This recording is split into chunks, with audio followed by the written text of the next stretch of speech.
You break out of a leathery shell buried in a hole your mother dug and abandoned months ago. The sand above you is warm from the sun, but heavy. You push upward with your snout, then your front legs, dragging soil aside in small amounts. It takes hours. You're only a few minutes old, and already you are alone. Your mother left this nest after laying her eggs. She will not come back for you. She may in fact try to eat you. That's the first rule of this island. There is no protection here, only timing. You crawl out into open ground. Your legs buckle underneath you. Your hips haven't learned how to carry your own weight yet, and your tail drags a shallow groove behind you in the dirt. You're exposed here, flat ground, full sunlight, no cover. So you do the one thing your body already knows how to do. You climb. Your claws, longer and more curved than an adult's, dig into bark almost on instinct. They're built for this, not for the ground you just left. You climb until the air changes, until the smell of soil is replaced by leaves and wind. Up here, you are smaller than almost everything that could kill you, but most of what could kill you can't follow. That's the difference between staying on the ground and getting off it.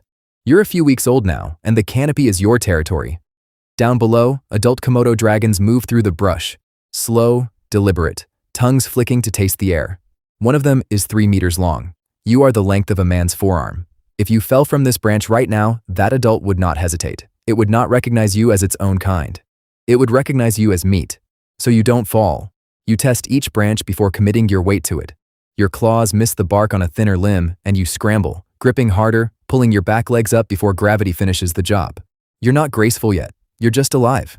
Insects make up most of your diet now. Beetles, grasshoppers, anything small enough to swallow whole and slow enough to catch. Your jaws snap shut a fraction too late on a fast-moving cricket, and it's gone before your tongue even finishes tracking it. You try again on the next one. Your timing improves the way it has to. Through repetition, not understanding. A gecko crosses your branch. Another juvenile, slightly larger, was eyeing it too. It gets there first, snatching the gecko sideways in its jaws. You lose the meal, not because you were careless, but because it was faster. That's how competition works up here. Nobody waits for you to catch up. You're several months old now, and your body is changing. Your legs are longer relative to your trunk. Your grip is stronger. The canopy that once felt vast now feels smaller than it did. Branches you used to need both arms to cross, you now cross in a single reach. The dry season arrives. Insects become harder to find as the undergrowth browns and thins. Your stomach is empty more often than it's full. So you start ranging farther along the canopy, tree to tree, searching. That distance is what exposes you. A monitor lizard hatchling crossing too much open canopy is a monitor lizard hatchling a hawk can spot from above. A shadow crosses the leaves above you, fast and silent until it isn't. You freeze, not because you decided to, but because stillness is the only defense your body has left when there's no branch close enough to retreat into. The bird passes. It was hunting something else, or it didn't see you, or the angle was wrong. You don't know why you survived. You only know that you did. So you wait longer before crossing open canopy after that. You learn nothing about hawks specifically. You learn that open space costs something. You're almost 2 years old now, and your body has outgrown the safety the trees once offered. Branches that held your weight a year ago bend dangerously under you now. The ground, once entirely off limits, becomes something you visit in short bursts, foraging at the base of trees, retreating upward at the first sign of movement. This is the most dangerous stretch of your life. You are too big to hide easily in the canopy and too small to defend yourself against an adult on the ground. Larger Komodo dragons, including ones that may be your own relatives, will still kill and eat you without hesitation if given the chance. So, you move carefully. You stay near climbable trees. You feed at the edges, never in the open. A larger juvenile, maybe a year ahead of you in growth, corners you near a fallen log while competing for the same carcass, a dead rat, already half consumed by insects. It doesn't roar or posture the way larger animals do. It simply moves toward the meat with its full body weight behind each step, and you have to decide. Hold your ground or retreat. You retreat. Its mass alone settles the dispute. There was no fight because there didn't need to be one. Size decided it before either of you moved. That's how hierarchy works among dragons too young to do real damage to each other. By 3 years old, your body has shifted its priorities. You're heavier now, your bite force increasing as your jaw muscles thicken. The trees that saved your life can no longer hold you reliably, and you spend most of your time on the ground. This is also when your diet changes. You begin scavenging larger carrion, the remains of deer, wild pigs, water buffalo killed by larger dragons or by disease. Your serrated teeth, useless for the insects you once ate, are suited for tearing flesh in long strips. Your sense of smell sharpens with use. You can detect a carcass from a significant distance, your tongue collecting scent particles and pressing them against the sensory organ in the roof of your mouth. The wind shifts, carrying the smell of decay toward you, so you follow it without hesitation. Food on this island disappears fast once it's found. You arrive at a carcass to find you're not the only one.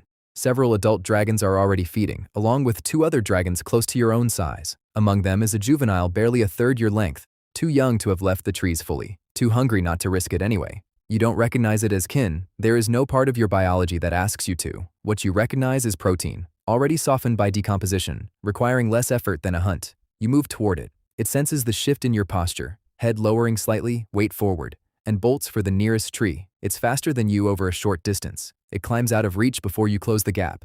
This time, you don't get the meal, but the failure costs you nothing. There will be other carcasses, and not every young dragon will reach a tree in time. That's the mechanism, not the exception. Adult Komodo dragons are responsible for a significant percentage of all juvenile deaths on this island. Not through malice, through opportunity. You're fully grown now, close to 3 meters long, your body carrying the slow, rolling gait of an adult. You feed at the top of the order here, alongside dragons your own size and larger. Smaller dragons give way when you approach a carcass. That deference isn't earned through anything you did. It's a function of mass. The dry season tightens its grip on the island again. Water sources shrink to a handful of mud-bottomed pools, and prey animals concentrate around them out of necessity. So do you. A young deer approaches the water on unsteady legs, distracted by thirst. You've been motionless at the tree line for over an hour, your body temperature matching the surrounding shade closely enough that movement is the only thing that would give you away. So you don't move, not until the deer is close enough that the distance can be closed in a single committed run. Your legs drive forward, your jaws close around the animal's hind leg before it completes its second stride. It goes down hard, and from this point, time is not on its side. Komodo dragon saliva carries a complex mix of bacteria, but more critically, you produce venom from glands in your lower jaw, compounds that prevent blood clotting and drop blood pressure. The bite itself begins a process the deer's body cannot reverse. It doesn't end quickly. You don't need it to. You only need it to end eventually, and eventually, it does. Mating season arrives with the changing air, and male dragons compete for access to females through ritualized combat. Not biting, not predation, but wrestling. You rear up on your hind legs against a rival male, your tail providing balance behind you. Your front legs press against his shoulders, chest to chest, each of you trying to force the other off balance. He shifts his weight to counter you. You shift yours to compensate. For several seconds, neither of you gains ground, until his back foot slides slightly on loose soil and the balance breaks. You drive forward with your chest, and he goes down sideways, scrambling upright and retreating without further contest. That's how it's decided. Not through injury, but through leverage. A female you've successfully courted lays her eggs in a nest she digs and guards for weeks, sometimes occupying old nest mounds built by other animals entirely. Your role in this ends close to where it began. You do not raise the young, you will not protect them.